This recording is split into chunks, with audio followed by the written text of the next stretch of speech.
Who would win? Some crusty calipers that may as well be fresh off the boat, or some big blue boys? We're gonna be stopping like this to stopping like this.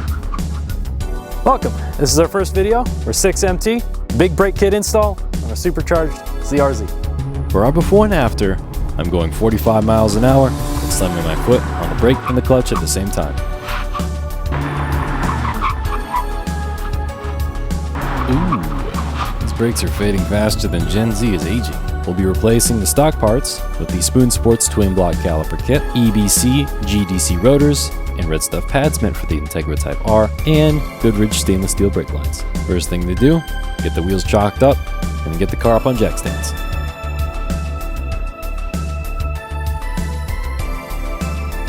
Now we undo the lug nuts and electric impact guide. Unfortunately, my car came from the north, and that means it comes with the automotive equivalent of cancer.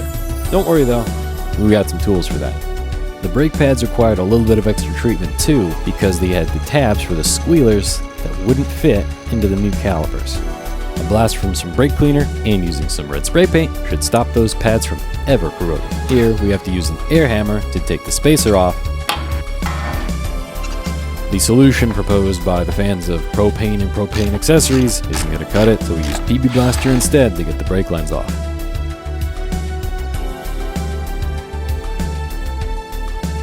Now it's time for the anti-impact kit.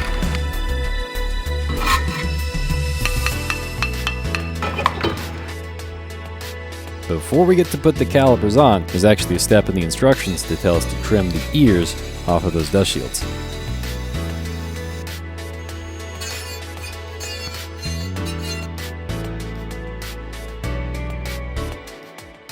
And now we get to mount the new brakes. The new ones look really pretty, but the old ones, they just look sad. Normally speaking, the calipers would come with new bolts. Unfortunately, I was dumb and I lost them. However, we have tools for that. We took the old ones, put them on the buffing wheel, polished them up before putting them back on. Of course, we know that Ugga Dugga ain't enough, so we made sure to torque them.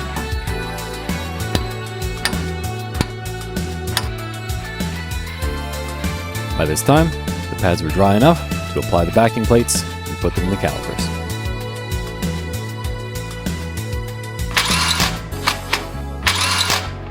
We made sure to torque those bolts to spec too.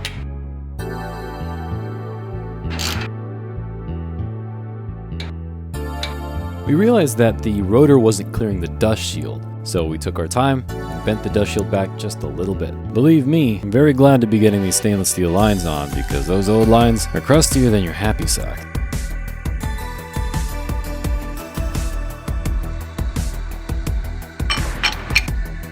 One thing they don't really tell you about these calipers is that they have bleeders on both the inside and the outside, so 4 in total for the front set. After the job was completed, I test drove the car for a couple hundred miles to get the brake pads and rotors seated properly, then back out to the testing ground to see if they're worth it. Ooh, had them stand a little too far away, and I stopped a bit sooner than I expected to. Let's do it again. While the brakes didn't fade at all, David was still standing a bit too far away, so let's move him even closer. See that white smoke coming from the tires? That means these brakes are locking up hard. But we gotta try it again. See, they're still kicking up white smoke. They haven't faded at all. But we gotta try one more time for that money shot. Here we go. Man, where's that suck when you need it? That shot right there proves that these brakes totally worth it. So, thanks for watching. We're gonna be doing more and we'll suck less. See ya. For our channel, we're going to have 2 series. Our main series is going to be our build series. You can follow along, see how we put our cars together, and even copy us if you want to. For our entertainment series, those are going to be best played getting comfortable. Grab some drinks, some snacks, and enjoy.